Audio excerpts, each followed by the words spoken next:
Okay, welcome to my talk. I want to talk about the design and the implementation of the diagnostic attribute namespace.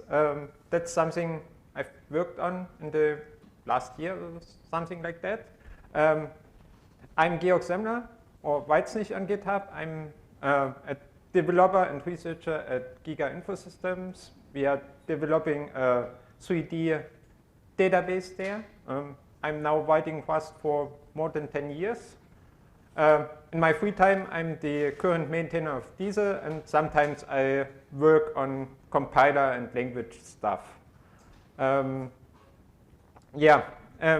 diagnostic namespace is something that was stabilized in May this year with Rust version 1.78.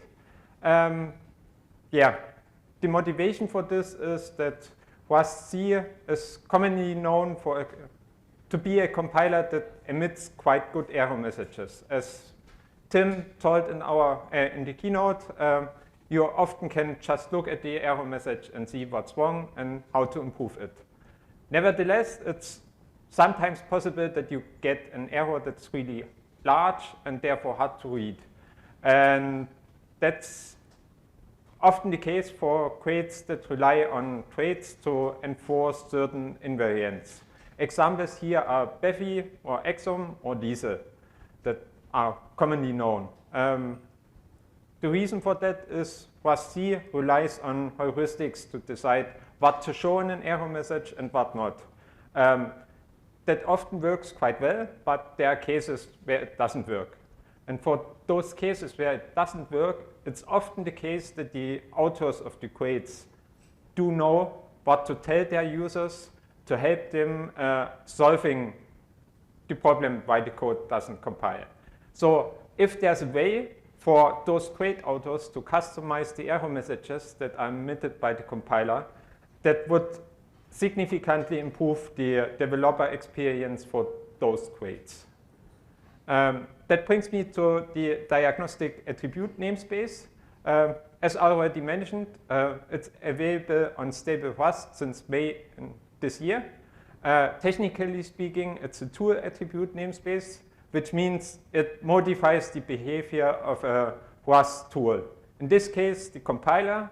In the future, possibly also the behavior of Rust Analyzer or different compiler implementations.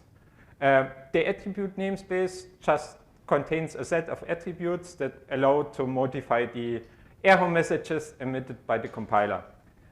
Currently, there are two attributes in there, the unimplemented attribute and the do not recommend attribute. I will talk about them in later slides in detail.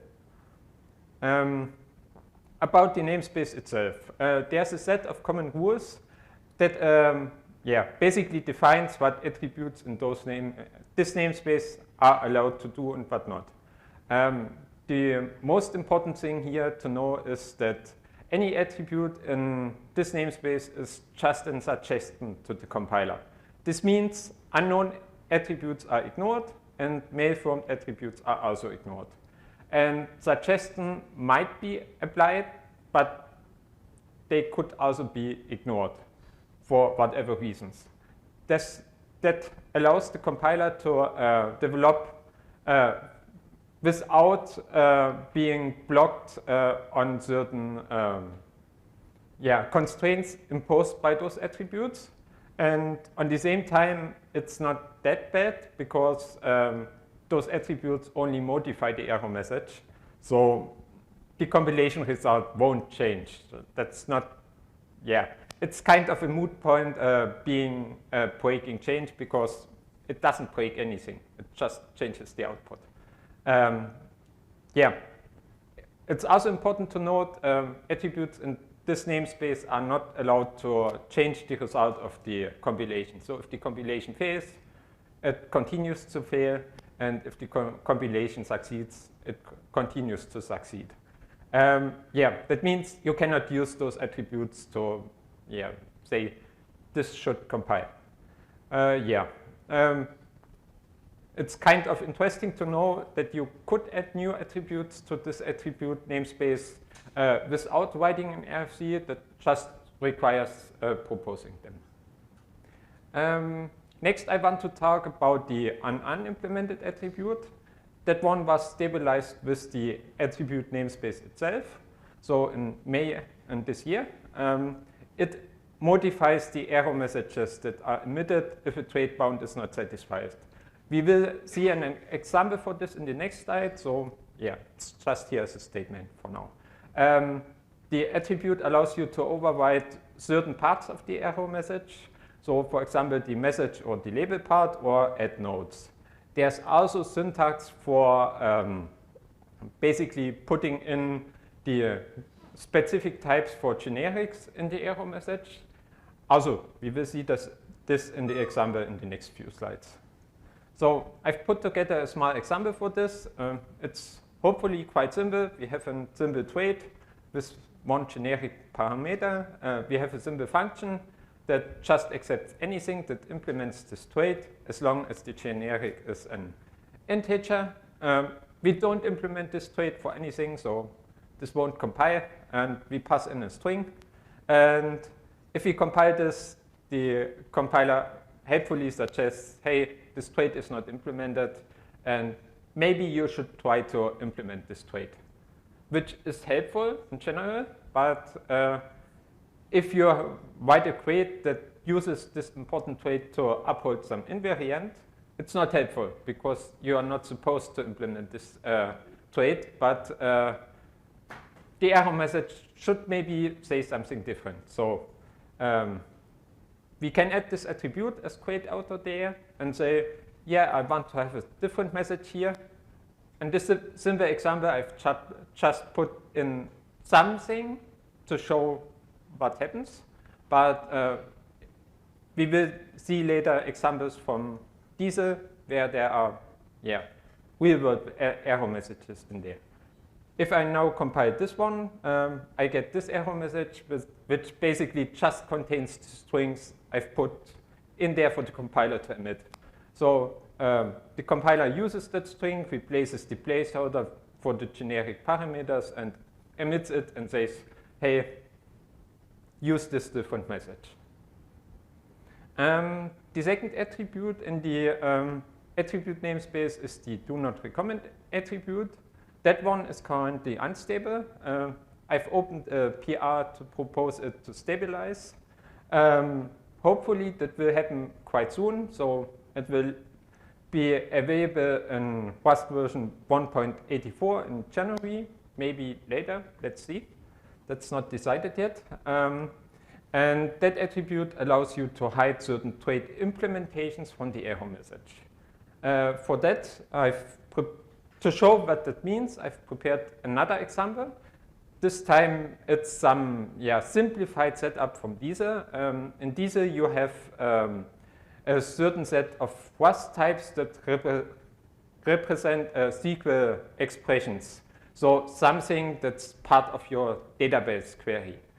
Each part of your database query has a type on the database type. That's represented by the expression trait. And then you have the as-expression trait, which allows you to turn any Rust expression, any compatible Rust expression, into a database expression. So that one is implemented for all the database side expressions, and also for Rust types like integers and strings, because you can turn them into bind parameters and use them in your queries. Obviously, you cannot use a string on Rust side into a database integer expression. That's not meaningful. Therefore, there's this generic parameter st.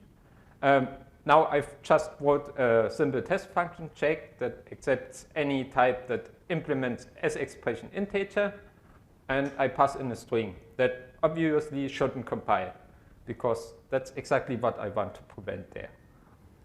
If I compile this, the compiler tries to be helpful and says, yeah, your input doesn't implement expression, because it sees the wildcard implementation and decides, yeah, if the type would implement expression, the type would also implement as expression, and it would work.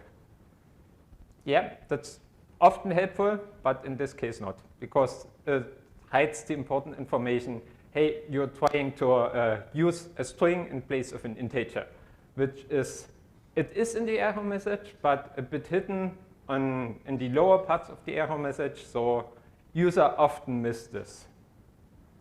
Yeah, if I now place the do not recommend attribute on the wildcard implementation, the error message becomes much shorter, and the important information is just there as first part of the error message. It now says string doesn't implement as expression integer, which is basically exactly that, where users can look at and say, yeah, that kind of makes sense that this is not allowed. Yeah, you can combine those attributes. I've done this in this example from Diesel. I just show the error messages here because the trait setup becomes quite quickly complicated. In this case, we are just trying to select a column from a table that doesn't appear in our form clause. It's not meaningful to do this, and the compiler says, yeah, there's some trait not implemented, and maybe one of these other trait implementation might apply. Yeah, look at this. Yeah, as we use those traits to uphold the invariant that the column must come from a table that appears in your form clause, we can be more specific there and say, yeah, it doesn't make any sense to select this column. So we put this in the message part, and then we can use the do not recommend attribute to say, okay, those trait implementations, they don't really help our users because they cannot use them in this case. So we just hide them from the error message. And the result is on the right side. The error message becomes much shorter and hopefully much clearer for the users. Yeah, in the next few slides, I want to talk a bit about my way to implement this feature. And I want to also give, at the same time, an overview how to propose a new feature to Rust as a language or to the compiler and how to approach that. In general, the first step there is you need to identify a problem. Then you need to write an RFC to propose an implementation for that problem. Then you need to actually implement the feature. And finally, if everything goes well, the feature gets stabilized at some point. So let's talk a bit about the problem I've tried to address there. Yeah, as already mentioned, there are certain traits like Exum or Beffy or Diesel that relies on the type system to do some sort of crazy stuff. For Diesel, it's just modeling SQL. For Beffy, it's complicated ECS stuff, and so on. If something goes wrong there, Rust emits a generic error message that basically says something gone wrong. But yeah, that's often not helpful because it's generic. It does, for Diesel, it doesn't mention, yeah, it's a SQL problem. It's not meaningful for the compiler to say that, on the other hand, but yeah. For me, as code author, it's often possible to say, if you see this specific error message that has gone wrong, and please look there, how to resolve the problem. At some point, I've started to put those hints and suggestions in the documentation. That helped a bit, but you always needed to point users at this documentation because it's hard to discover that it's there. So the basic idea was, yeah, what's about just putting this information itself in the error message and display it directly to the user. That seems to help better. The next step in the process is to write an RFC. The RFC process is the way to propose changes to Rust as a language, to the compiler, and also to the standard library. It usually includes a motivation. That's what I've talked about in the last slide. Then it includes a design of the new feature. In this case, how the diagnostic namespace is supposed to work. That are basically the rules I've shown before. And then for new features, there are often drawbacks and possible alternatives. So for example, a common drawback is it adds complexity to the compiler and to the language. And possible alternatives are almost every time we can just do nothing. Then there are often unresolved questions.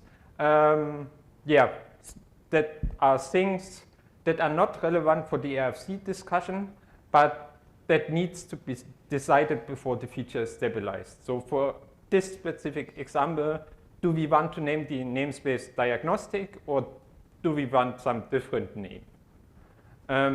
It's important to note here that not just because you proposed in RFC, that RFC is accepted by the relevant team. And even if the RFC is accepted, that doesn't automatically give you a stable feature. It's often a good idea to just reach out to the relevant teams beforehand and ask them, are you even interested in this feature, or should I just skip the work because it won't be accepted? Yeah, for the implementation, if the RFC is accepted, the best way to make sure that it's actually implemented is you sit down and implement it yourself. Yeah, the general steps to add a new language and compiler feature to RustC is to first introduce a new nightly feature flag for that feature. Then the hard part is to actually implement the new feature. And you want to make sure to write some tests, because otherwise the feature might break in the future. And finally, before stabilization, it's always good to start actually using this feature to show that it is worth to be stabilized. That could be in the ecosystem or possibly even in the Rust standard library. Yeah, how I approach the implementation of this feature. Yeah, that's the point where I want to talk a bit about the Rust compiler code base. The first thing to notice there is, yes, the compiler code base is a really large Rust code base. I don't know how many lines of code, but it's large. But it's just a Rust code base. So if you can read Rust code, you can also read the compiler code. And it does often sound more complicated than it actually is. So yeah, as with every large code base, you don't need to understand everything. You don't need to have an overview of how every compiler part interacts with each other. You often work in a small corner and just things there. So you only need to understand that small corner, which are often smaller files with up to 1,000 lines of code. Then RustC has a good testing setup, especially for things like diagnostics. The workflow there is you basically write a Rust program and says, okay, that's the output of that program, and the test suite from RustC will make sure that it checks the output stays the same.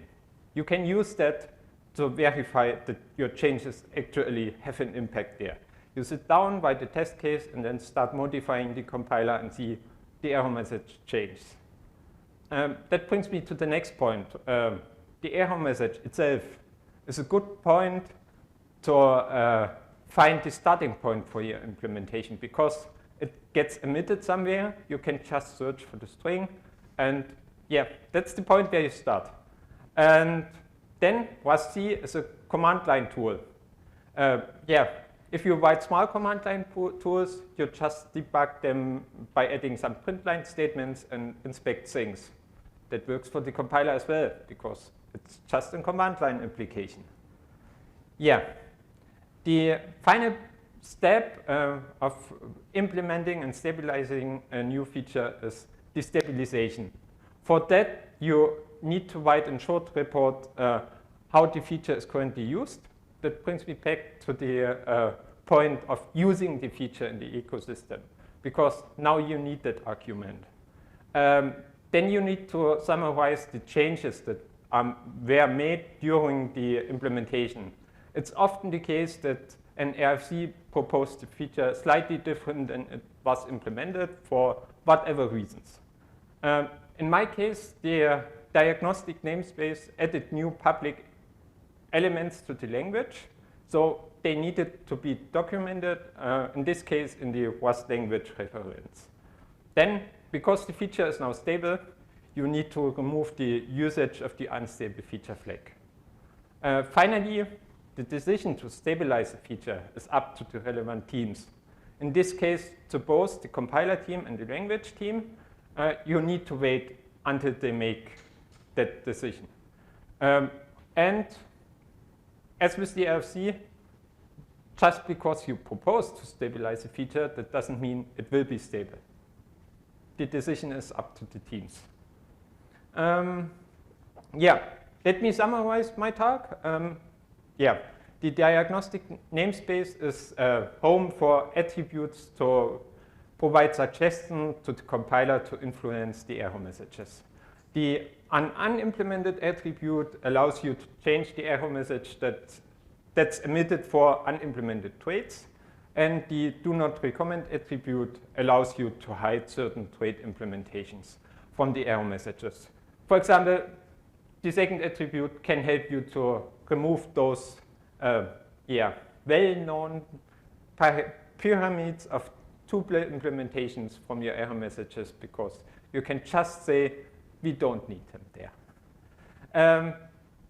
Finally, I think those tools overall helps the community to make Rust compiler error messages even better, because you can include specific comments and say, don't show this.